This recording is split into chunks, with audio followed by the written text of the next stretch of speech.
Bonjour la PSR Family, j'espère que vous allez bien. Désolé, je suis un peu ému de faire cette vidéo. Ça fait un peu plus d'une semaine que j'essaie de la faire, du moins. Voilà, je vous fais cette vidéo pour vous donner des nouvelles. Pour ceux qui n'auraient pas suivi sur nos réseaux sociaux, Instagram, etc. Ça fait un petit peu plus de 10 jours que j'ai été hospitalisé pour un problème de vision. C'est pour ça que j'ai le bandeau des Barberousse. Et voilà, je vais vous remettre un petit peu dans le contexte. Je vais vous raconter tout ce qui s'est passé depuis 10 jours. Il s'est passé beaucoup de choses. Mais avant toute chose, pourquoi je fais ça? C'était pour donner des nouvelles et pour rassurer un petit peu vous, les abonnés, les proches. Vous avez été extrêmement nombreux à nous envoyer des messages. Je suis désolé de pas pouvoir répondre à tout le monde parce qu'il y a énormément de messages et c'est compliqué de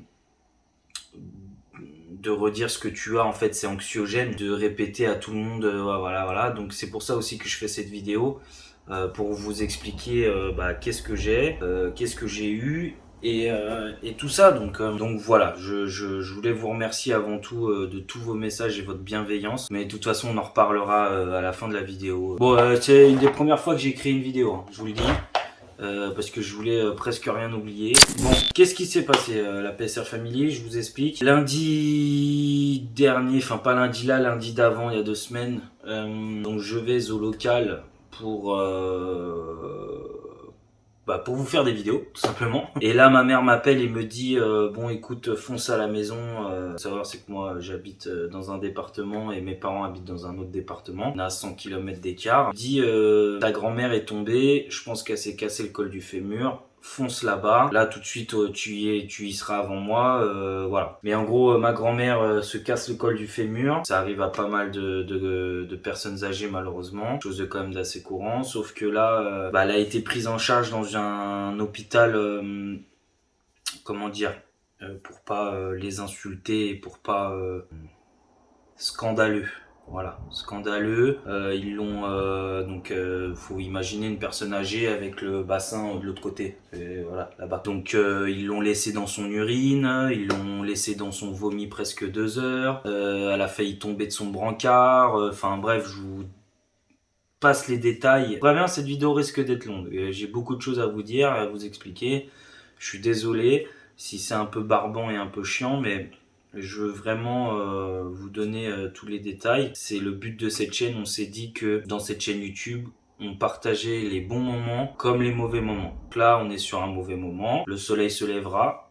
Pas de souci, mais voilà, je vous dis. Donc, moi j'arrive à l'hôpital, pas très content, pas très truc, bon, elle doit se faire opérer. Nous, en vue de l'état, comment il la traite et de la manière dont il s'en occupe, forcément on veut la transférer. Sauf que c'est pas possible, son état ne le permet pas. Elle s'est fait opérer mercredi matin. Moi, je suis quelqu'un très attaché à la famille, vous le savez, à mes potes, à ma chérie, à les gens que j'aime. Le mercredi matin, j'étais dans un état de stress plutôt avancé. Je me suis réveillé le matin, comme tous les matins. Je me réveille, tout va bien.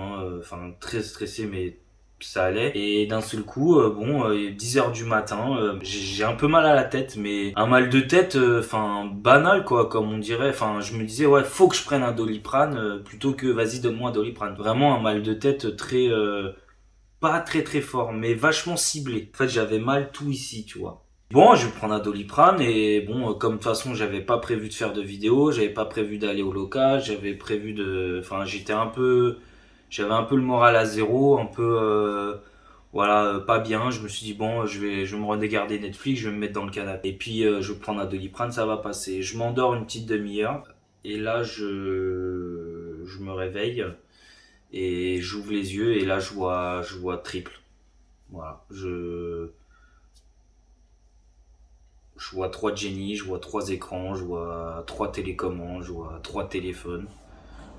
Donc autant te dire que c'est la panique totale. Quand je te dis la panique totale, c'est que j'ai vraiment paniqué. Je pense qu'il est normal. Du coup, je me suis dit, bon, Jenny me dit que c'est peut-être une migraine ophtalmique. C'est en fait une migraine ophtalmique, c'est une migraine Bon, je suis pas médecin, je peux pas vous dire, mais en gros, c'est une migraine où tu as très très mal à la tête. Et en gros, tu as des troubles de la vision. Donc, elle me dit, t'inquiète pas, ça arrive, beaucoup de gens regardent sur internet. Bon, je vais prendre ma douche, ça part. Ça part, donc je me suis dit, bon, effectivement, c'est bien une migraine ophtalmique. C'est parti. Terminé. Je sors de la douche, je vais me coucher parce que je me sentais pas très très bien. Je vais me coucher et je me réveille 1 heure après, c'est revenu. Je dis putain c'est quoi ce délire et tout. Et en fait j'appelle le SAMU pour quand même voir, quand même tu vois, je vois 3 Jenny quand même. Jojo, tu te calmes, tu arrêtes de faire les... J'appelle le SAMU et là le SAMU me dit vous ne traînez pas, vous allez directement à l'hôpital. Donc là, comment te dire, j'arrive. Alors là, ça a été vite. Hein. Là, autant te dire, parce que moi, je voulais pas aller aux urgences. Parce que toi-même, tu sais que les urgences, t'arrives, mais tu sais quand t'arrives, mais tu sais pas quand est-ce que tu sors. Tu vois. Donc, autant te dire que j'avais la flemme. J'avais la flemme. Mais bon, Jenny, elle me dit on y va et tout. Je dis bon, allez, on y va, on reste raisonnable. J'y vais, j'arrive, je lui explique. Il me dit bon, on va voir ça rapidement. En attendant, je vous donne un cachet de morphine parce que j'avais quand même bien mal à la tête. Je prends le cachet de morphine. Donc ils me mettent sur le brancard, les procédures habituelles. Et là, une demi-heure plus tard, je passe un scanner de la tête avec injection de produits de contraste. Je me mets dans le scanner. Je suis quelqu'un, je suis vraiment pas stressé de tout ce qui est examen, tout ça. Faut le faire, on le fait, et voilà, tu vois. Jenny, c'est tout le contraire, elle est très stressée des IRM, des trucs. Je peux comprendre, hein, il y a des gens claustrophobes, il y a des gens, ils se sentent pas bien de voir des bouses blanches, tu vois, des seringues, machin. Moi, autant ça me fait, mais rien du tout. Je m'en carre l'oignon. Et voilà. Et là, je passe le scanner et en fait, je sens qu'il m'injecte le produit de contraste. Et comment te dire que j'ai vomi toutes les entrailles qu'il y avait en moi. C'est-à-dire que j'ai vomi une mare de sang. C'était impressionnant. J'ai vomi ce que j'avais mangé à midi. Ça fait bizarre de vomir du sang. Mais je vous parle pas du sang, du sang.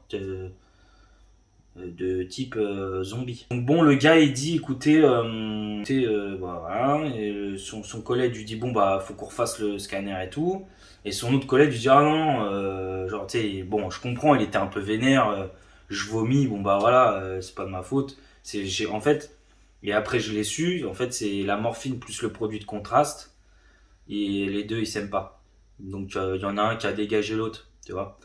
Donc en fait, c'était pas de ma faute quelque part, tu vois ce que je veux dire. L'autre il lui dit non, on le refait pas, tant pis, on a déjà la moitié de l'examen, tant pis.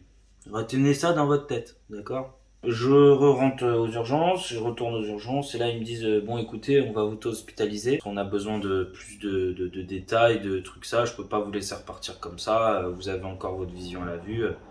C'est pas bon quoi. Donc je suis hospitalisé le mercredi soir, je dors à l'hôpital, je suis un peu shooté, j'ai mal, je suis dans un contexte anxiogène en plus avec le Covid. Bon, le jeudi arrive, le jeudi ils nous disent bon écoutez, vous avez passé un IRM de la tête, pour voir ce qu'il y a dedans quelque part. Et je leur ai dit mais les gars, ça sert à rien de faire un IRM, vous allez voir des 2JZ, vous allez voir des V8, des Touring, vous allez voir la PSR Family, vous allez voir mes potes Adri, Sacha, tout ça, ma femme, mes parents, ça sert à rien de faire un IRM.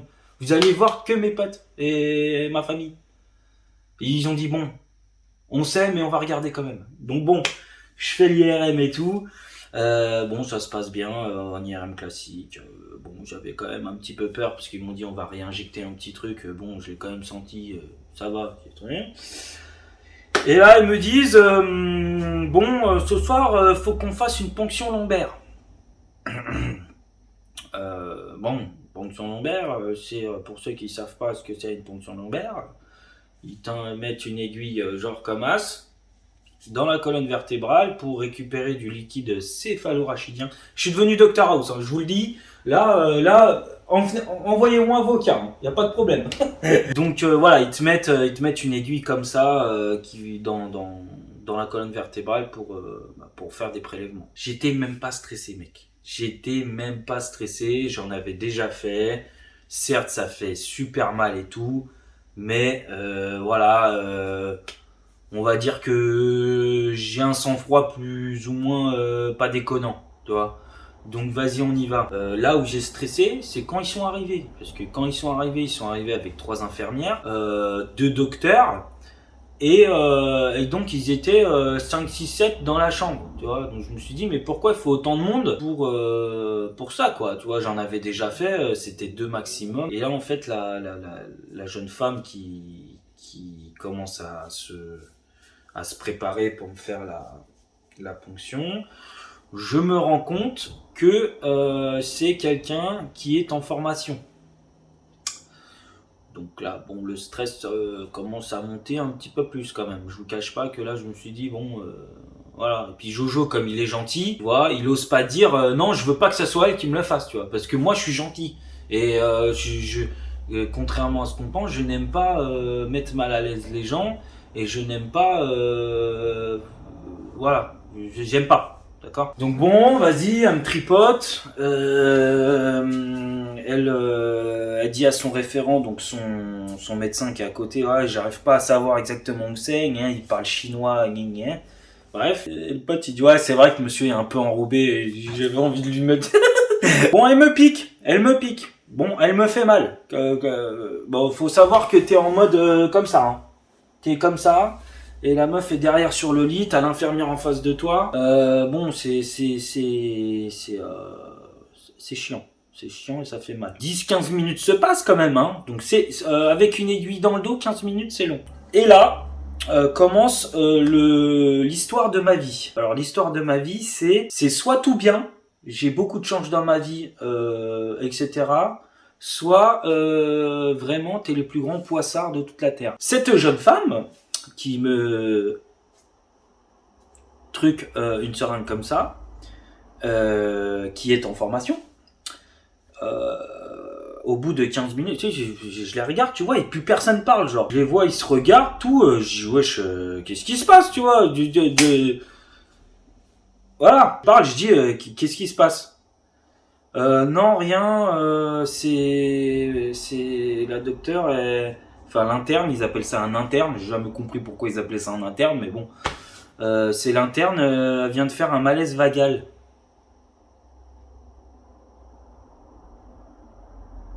Mais les gars, j'ai une aiguille de 78 cm dans le dos là. Et je me tourne, tu vois, parce que bon, tu peux pas bouger, hein. T'es là, t'as l'aiguille dans le... Tu peux pas bouger. Donc je fais ça, tu vois, et je la vois dans une autre pièce comme ça, toute blanche. Mais elle était pas blanche, elle était transparente. C'était... Ah non, c'était quelque chose. Hein. Donc bon, son référent, le médecin qui était à côté de lui, je vois, il commence à se désinfecter, à se... Donc ça c'est bien. Donc là ça fait déjà un bon 20-25 minutes que j'ai l'aiguille dans le dos. Hein. Déjà. Et puis bien sûr, il trouvait pas. Parce qu'il faut trouver un bon point, un point bien précis pour que le liquide sorte de ta colonne vertébrale en gros. Il fait oh là bon je m'y mets, donc là ça faisait 25 minutes. Il me trifouille la colonne, hein, il tape et il dit ah non là j'étais trop loin, j'étais dans la vertèbre. Toi t'es là, c'est normal. Tu vois. Et là, bon c'est une personne d'un certain âge, il avait je pense une 60aine d'années, donc quelqu'un d'expérience. Et là, ah putain je me suis bloqué le dos. Le gars se bloque le dos. Il était en train de me faire la ponction. Le gars se bloque le dos, mais se bloque le dos genre.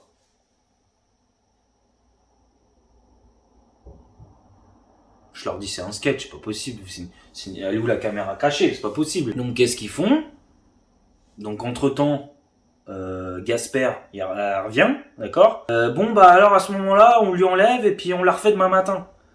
L'autre il lui dit non parce que au départ c'était une suspicion d'AVC. Qu'est-ce que c'est un AVC? Un AVC c'est une thrombose. Une thrombose, qu'est-ce que c'est une thrombose? Une thrombose, c'est en fait une veine qui se bouche par le sang. C'est pas drôle, c'est pas du tout drôle. Je pense que C'est quelque chose de fréquent, mais ça a quand même des séquelles, voilà, bref. Et le mec lui dit non, si c'est un AVC, ils étaient pas sûrs, hein, si c'est un AVC, il faut qu'on lui fasse rapidement son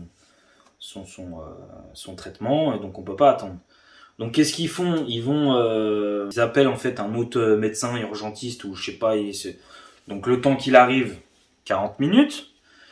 Le temps qu'il se prépare, 45 minutes. Donc ça faisait 45 minutes que j'avais l'aiguille de je sais pas combien de centimètres dans le dos. Je commence à transpirer, je commence à devenir blanc. Je commence à leur dire là par contre il va falloir se dépêcher parce que voilà, tu vois, vous êtes gentil, mais quand même, il y a des limites. Donc, lui, il arrive, un sagouin. Mais quand je te dis un sagouin. Alors lui, il me trifouille, vas-y, il y va. Hein. Et là, il cherche, le mec. Et là, il dit, ah non, je pense que là, on n'y arrivera pas. J'enlève l'aiguille.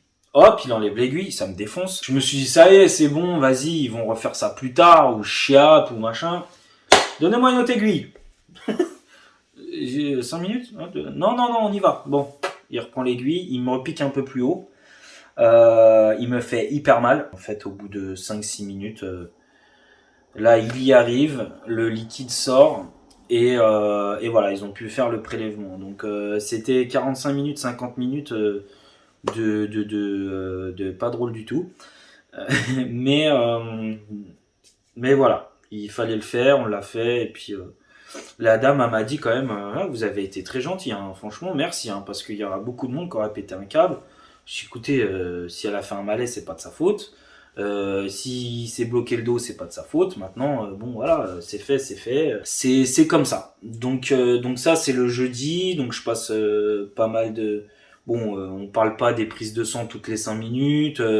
Des prises de tension, des machins, des trucs, enfin bref. Donc ça c'est le jeudi, vendredi donc donc après la ponction ils me mettent sous héparine. Donc les héparines c'est un médicament en fait qui te fluidifie le sang fort pour que justement les cailloux dans les veines partent. Donc là entre temps on a eu les résultats du scanner et de l'IRM qui ont montré, écoutez bien, au départ, un AVC d'une veine qui est derrière l'œil. C'était grave, mais pas quelque chose de. Enfin, il y a beaucoup de monde qui font d'AVC et les séquelles sont. Enfin, ça met du temps, mais ça passe. Donc, je suis dans une phase de jeudi à dimanche, je crois, où je fais pas d'examen, où les médecins me disent faut que ça passe, faut que le caillou, faut que ça fluidifie le sang. Donc autant te dire que là j'étais accroché à une machine qui te fluidifie le sang H24 et que c'est chiant. Avoir quelque chose, un fil relié à un truc H24, c'est chiant pour dormir, pour pisser. Pour faire tes trucs du quotidien, c'est chiant. Donc bon, ça m'énerve, je suis là, je suis confiné, je vous parle pas des visites qui sont interdites, hein, bien sûr. Donc t'es tout seul dans ta chambre, t'as pas internet, parce que forcément, avec la chance que t'as pas de réseau dans ta chambre. Bon là, le moral, je te cache pas que bon, c'est compliqué. Et étant donné que nous sommes une famille extraordinaire et une famille au top. Le dimanche matin, Jenny m'appelle et me dit écoute, mais t'es tôt, hein, il était 10h. Il me dit tu fais quoi? Comme d'habitude, hein, j'étais volet fermé parce que bon, la lumière ça me faisait mal à la tête et elle me dit écoute, regarde par la fenêtre et là je vois tous mes potes. Je vois tous mes potes, toutes les personnes que j'aime.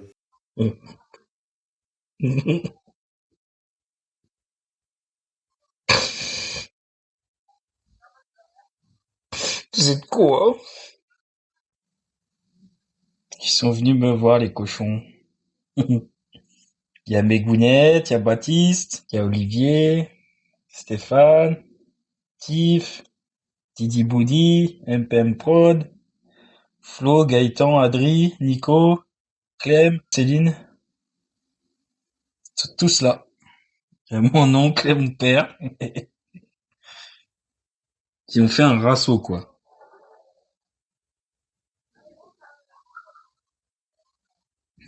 Truc de ouf. Incroyable. C'était sûr. C'était sûr. C'était sûr.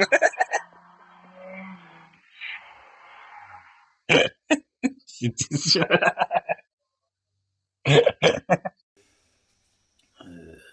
Voilà, donc super surprise.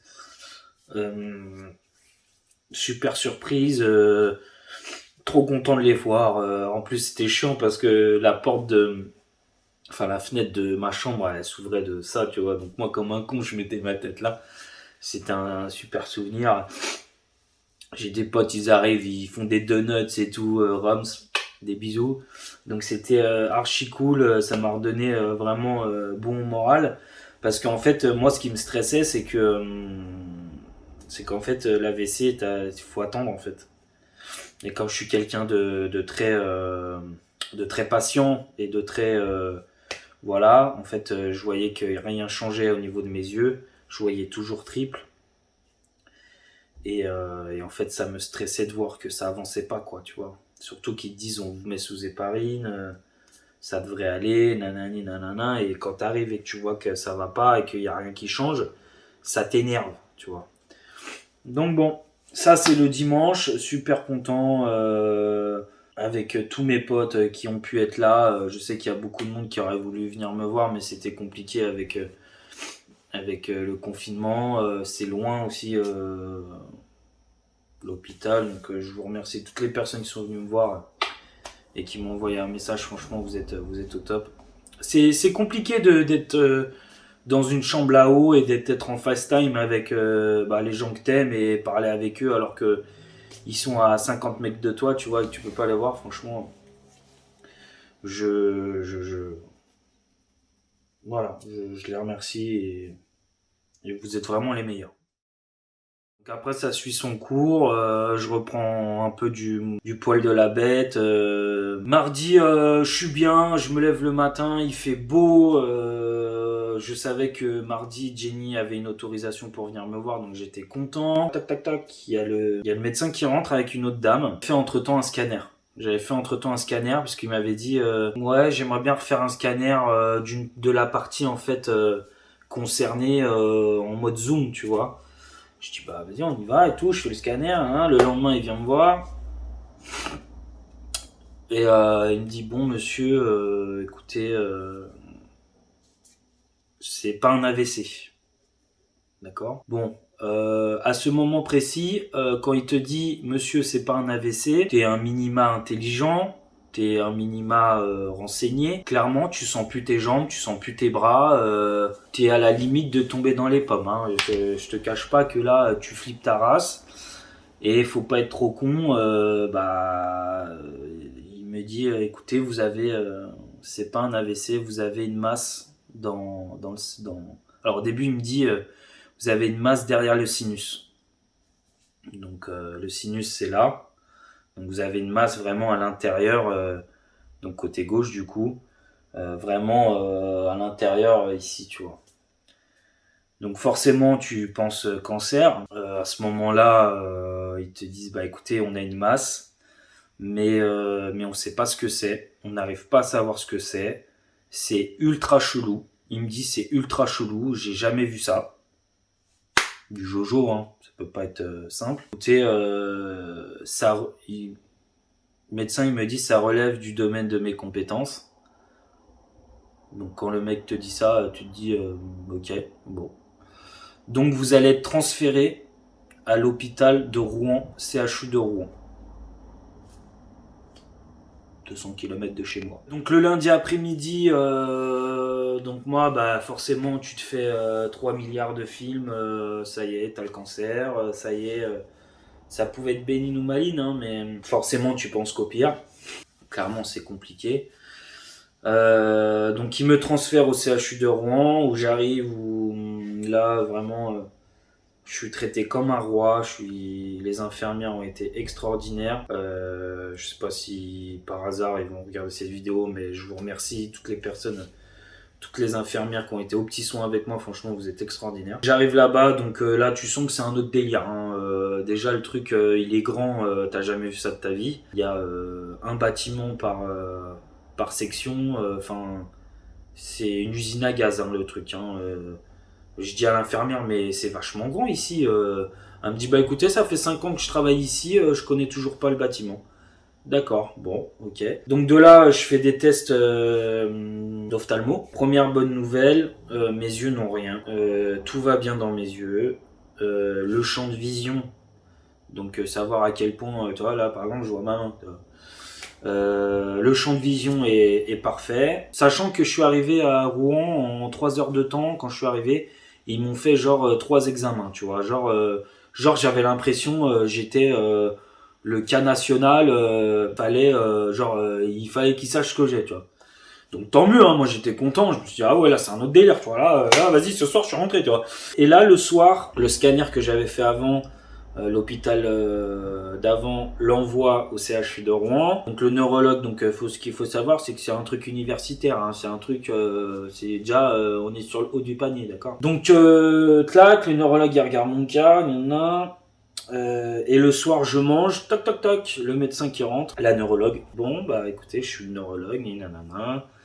J'ai étudié votre cas, je sais pas. Mais comment ça, tu sais pas, t'es neurologue? Ça dépasse mon domaine de compétences.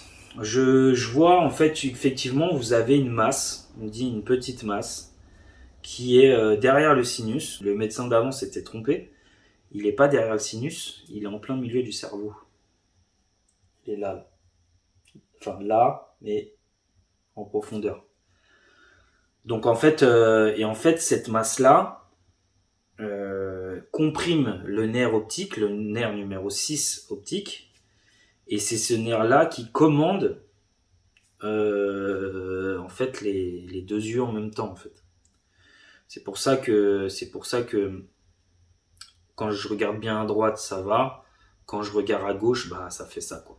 Et c'est pour ça que j'ai ce problème ils appellent ça de diplopie. Donc en fait je louche, en fait. En fait, je louche, je vois double, enfin c'est une galère. Mais voilà, donc elle me dit ce nerf-là est très très fragile. Donc en fait, elle est en train de me dire que concrètement, il y a des chances que je reste comme ça toute ma vie, déjà. Mais ça encore, c'est pas grave. Là, on est à un point où on me dit que t'as un truc dans le cerveau qu'ils savent pas ce que c'est. Donc c'est pas grave. Donc au départ, elle dit, écoutez, voilà, et elle me dit, écoutez, je sais pas, ça dépasse mon domaine de compétences. Je pense qu'on va vous transférer, qu'elle me dit. Meuf, je viens de mettre mon linge dans l'armoire. T'es chiante, tu vois ce que je veux dire? Je rigole, mais bon, faut rigoler, hein, parce que là, il ne reste que ça, les gars. Donc écoute, je dis bah ok, hein, qu'est-ce que tu veux que je te dise? Et en fait, elle voulait en fait me transférer à l'hôpital Lariboisière, ou Lariboisière, un truc comme ça, qui est juste en fait l'hôpital de référence des maladies rares neurologiques de France. Voilà. En gros, quand t'as un truc dans la tête ou que y a un truc qui va pas dans ta tête et qu'ils savent pas ce que c'est et qu'ils flippent, ils t'envoient là-bas. Bon, d'un côté, je me dis, écoute, à mon avis, ces gens-là, c'est des très très très très très très bons neurologues, théoriquement. Je me suis renseigné, effectivement, les meilleurs neurologues sont là-bas, donc je me dis, bon, ça me rassure un peu.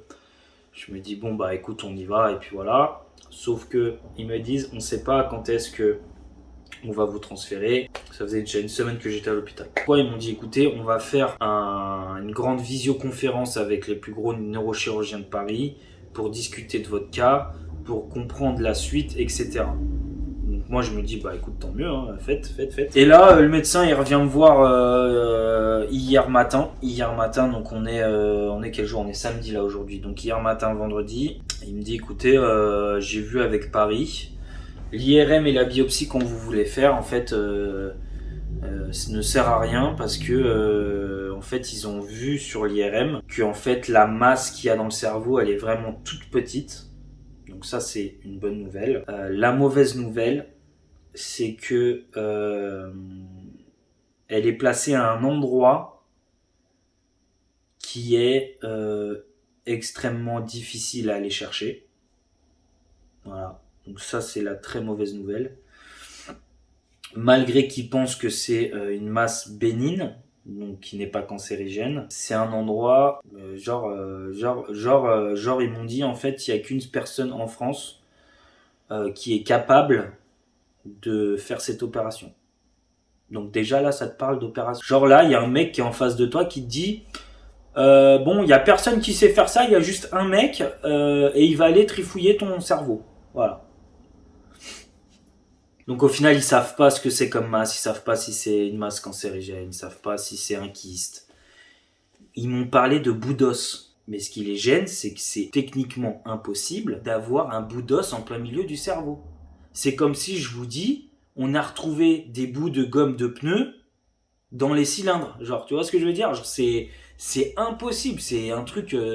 Et en fait, c'est ça en fait qui les dérange. C'est ce truc-là qui se disent, mais comment c'est possible, quoi? T'imagines, c'est comme si tu te dis, ouais, j'ai un problème moteur, je comprends pas, je déculasse, je vois des bouts de gomme. Je dis, mais comment la gomme elle est passée, tu vois ce que je veux dire? Et c'est hyper compliqué, c'est hyper rare. Donc moi, j'ai un ami qui était abonné, on est devenus amis, qui est médecin et qui est dans le domaine médical. Il m'a dit, mec, tu vas être dans les livres universitaires et tout, hein. Tu vas là, mon gars, t'es... J'ai dit, c'est Jojo, c'est normal. C'est normal. Non, mais voilà, faut rigoler, mais en vrai, de toute façon, on peut rien y faire, c'est comme ça.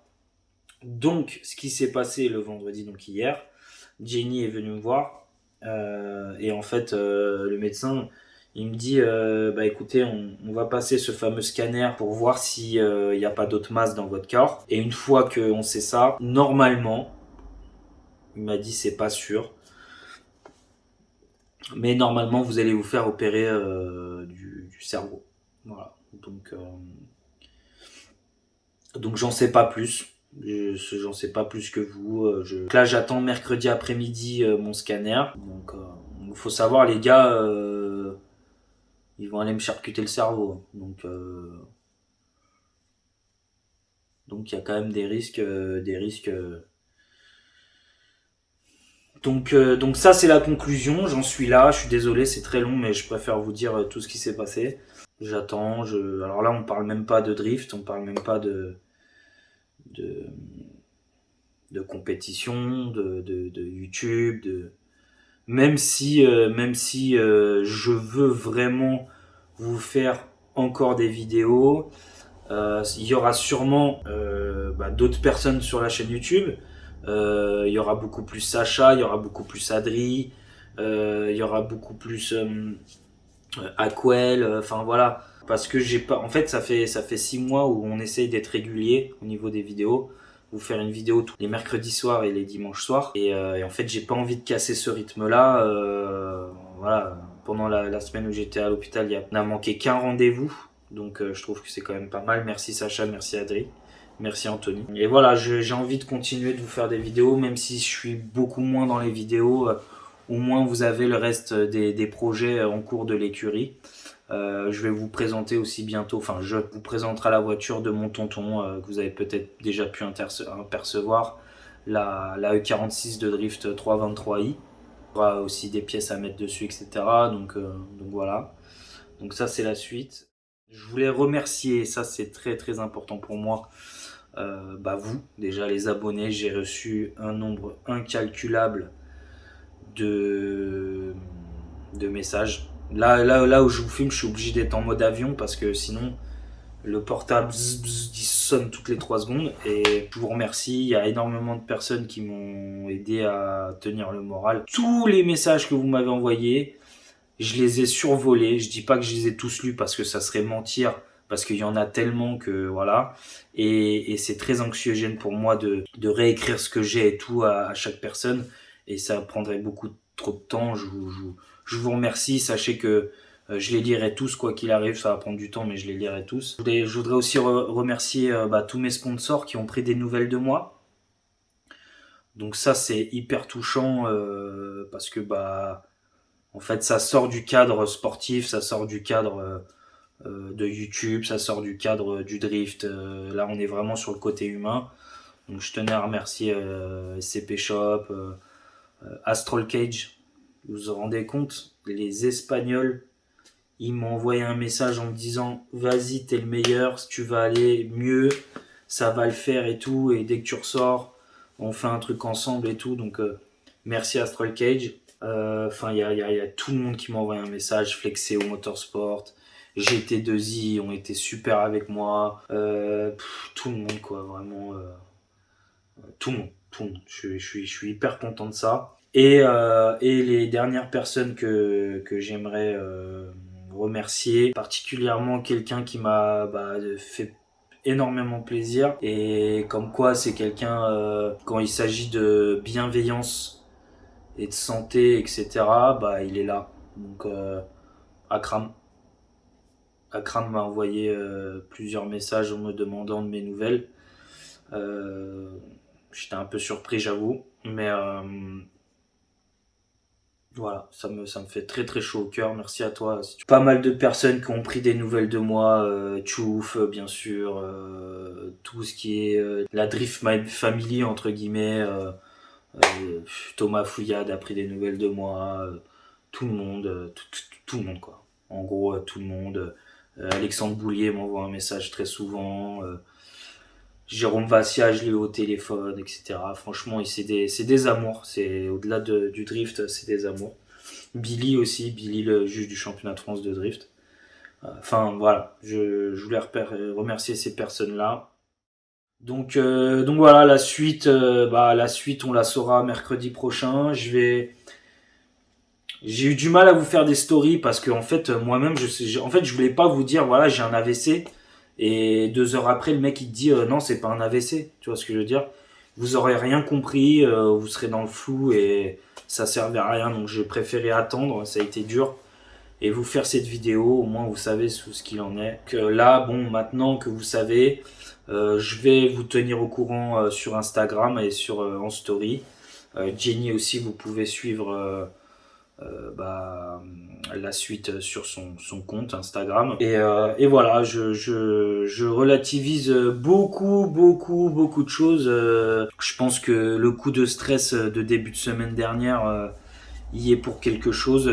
Faites attention, le stress c'est quelque chose de très abstrait, mais en fait c'était ouf parce que le stress, en fait, quand l'infirmière elle te prend la tension, que t'as 13 de tension, une tension normale, et que t'as une mauvaise nouvelle et qu'elle revient 1 heure après et qu'elle te prend la tension et que t'es à 18-19, tu te dis, mais en fait le stress ça a un vrai impact sur ton corps. Donc en fait je me dis, mais tous ces mois-là où j'étais en stress de la voiture, de machin, de bidule, des histoires, tu te dis, mais en fait ton corps, en fait, il est robuste, et en fait, au bout d'un moment, ton corps, il te dit stop, quoi. Donc la suite, c'est... Je vais prendre beaucoup plus mon temps, en fait. Je vais prendre mon temps. Écoutez, je suis désolé, mais on va prendre notre temps. À chaque fois, je suis dans le stress, faut que je sorte une vidéo. Sinon, ils vont m'oublier. Sinon, ils vont plus regarder la chaîne. Et puis c'est vrai, hein, c'est comme ça, c'est le YouTube game. Quand tu mets pas une vidéo... Quand tu mets normalement 2 vidéos par semaine, la semaine d'après, tu mets une vidéo. La semaine d'après, tes stats au niveau des vues et des commentaires et des likes et tout, ça divise par 2. Mais en vrai, je me suis rendu compte de beaucoup de choses. J'ai beaucoup été seul. J'ai beaucoup réfléchi sur ce qu'on faisait, sur tout ça. En fait, je me dis que vous serez toujours là pour moi au final. Je l'ai vu encore cette semaine. Vous serez toujours là pour moi. Je vais faire ce que j'ai envie de faire. Pourquoi je vous dis ça? Il y a des choses sur YouTube que tu peux dire et que tu peux pas dire. Il y a des choses sur YouTube que tu peux faire et que tu peux pas faire. Pourquoi ? Parce que vous connaissez l'état d'esprit des réseaux sociaux, t'es tout le temps critiqué, t'es tout le temps jugé, t'es tout le temps tout ça. Et en fait, je me dis qu'en fait, ça, c'est quelque chose que j'ai voulu, puisque j'ai voulu faire une chaîne YouTube. Tu comprends ? Et en fait, je me dis, mais Jojo, si tu serais mort hier, est-ce que là, genre, pour toi, est-ce que tu aurais un sentiment d'achèvement de ce que tu as entrepris, tu vois ? Et en fait, je me dis, bah non, en fait. Non. J'ai pas fait tout ce que j'avais envie de faire. J'ai pas fait tout ce que j'ai envie de faire parce que j'ai toujours peur qu'on me juge, j'ai toujours peur de la critique, j'ai toujours peur d'ouvrir mon téléphone et de voir des insultes, j'ai toujours peur de ci, toujours peur de ça. Et j'ai peut-être eu un déclic à ce moment-là où je me dis, mais en fait, je vais faire ce que j'ai envie de faire. Et tous ceux qui me critiquent, buvez de la grenadine et étouffez-vous. Tu vois ce que je veux dire ? Demain, si je veux faire une cagnotte pour mettre un putain de 2JZ de 700 chevaux dans le E30, eh ben on va le faire. Voilà. Si j'ai envie de le faire, je le ferai. Je dis pas que je vais le faire. Je sais pas ce que je suis en train de vous dire. Mais si demain, je veux faire un truc, c'est fini. Je ne me casse plus la tête à me dire « Ah mais non, ça va être mal vu, ça va être ci, ça va être ça. » Je pense que si cette opération se passe bien, euh, théoriquement, je retrouve la vue. Je vais me donner à 3000% dans YouTube. 3000% dans la prépa des voitures, 3000% dans le drift, 3000% dans vous, etc. Mais d'une façon complètement différente. Beaucoup plus structurée, beaucoup moins à l'arrache, plus, beaucoup plus professionnel. Parce qu'à un moment donné, si je suis passé pro au drift, faut que je passe pro au YouTube. C'est logique. Donc voilà, je vais prendre beaucoup plus mon temps, je vais appliquer vos conseils que vous me dites depuis 4 ans sur YouTube. Et voilà, j'espère qu'un jour je pourrai reconduire une voiture de course, me refaire kiffer.